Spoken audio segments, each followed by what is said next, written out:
Éric Chacour, bonjour. Bonjour. Ton livre s'appelle « Ce que je sais de toi ». Qu'est-ce qu'on ne sait pas de toi? Ah bah, je vais pas le dire devant la Mais caméra, oui! là, quand même. Un petit truc. Révélation! Bah alors, ce que vous savez pas, c'est que je suis attendu depuis...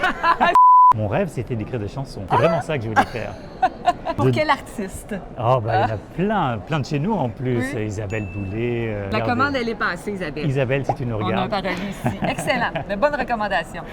Je rêvais d'allumer la radio un jour et de tomber sur une chanson que j'aurais écrite. Comme je ne savais pas composer, que je ne savais jouer d'aucun instrument, je me suis dit que le meilleur plan B, c'était d'écrire un roman. Ce livre, tout comme toi, a une histoire particulière. Toi, tu es un financier devenu écrivain. Ce livre, c'est ton premier, une quinzaine de prix, traduit en 10 langues, 15 ans d'écriture. Mais non, mais les gens pensent que je suis comme un moine bénédictin. Tous les matins, je trace ma phrase. Il y a eu 15 ans entre la première et la dernière phrase, mais en fait, il y a des années où j'y touchais presque pas. Et je savais que l'histoire dans ma tête, elle était belle. Je ne savais pas si j'arriverais à la rendre belle par l'écrit. Et c'était tout ce qui me guidait. Pour les futurs lecteurs qui vont découvrir ton livre, qu'est-ce qu'il raconte? Je pense que c'est une histoire d'amour avant tout. J'ai mis du temps à dire ça. C'est aussi une histoire de famille. En fait, c'est la vie d'un garçon qui s'appelle Tarek, qui n'a jamais pris vraiment de décision pour lui-même et qui pensait sans doute qu'il pourrait avoir une vie confortable sans prendre de décision. Mais bon, est-ce que les vies confortables font des bons romans? Je suis pas sûr. Il va tomber amoureux d'un homme qui s'appelle Ali. Ça va être le début d'un déraillement qui le mènera jusqu'au Québec.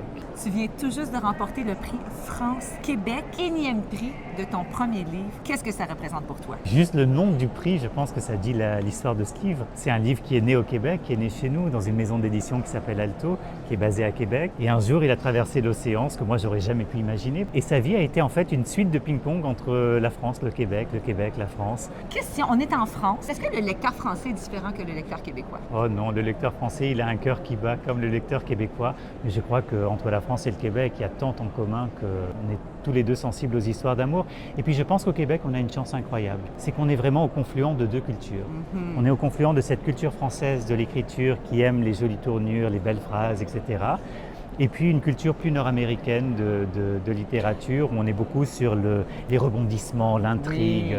Oui. Et nous, au Québec, je pense qu'on a parfois cette capacité de marier les deux et d'essayer d'en faire quelque chose. Moi, en tout cas, ça fait partie des choses qui m'ont guidé. Alors, si ça fait battre des cœurs des deux côtés, c'est chouette. Tu es attendu par des centaines de fans. D'ailleurs, je veux mon autographe. Merci mille fois Merci pour cet échange. Merci à toi. Allez, on s'embrasse.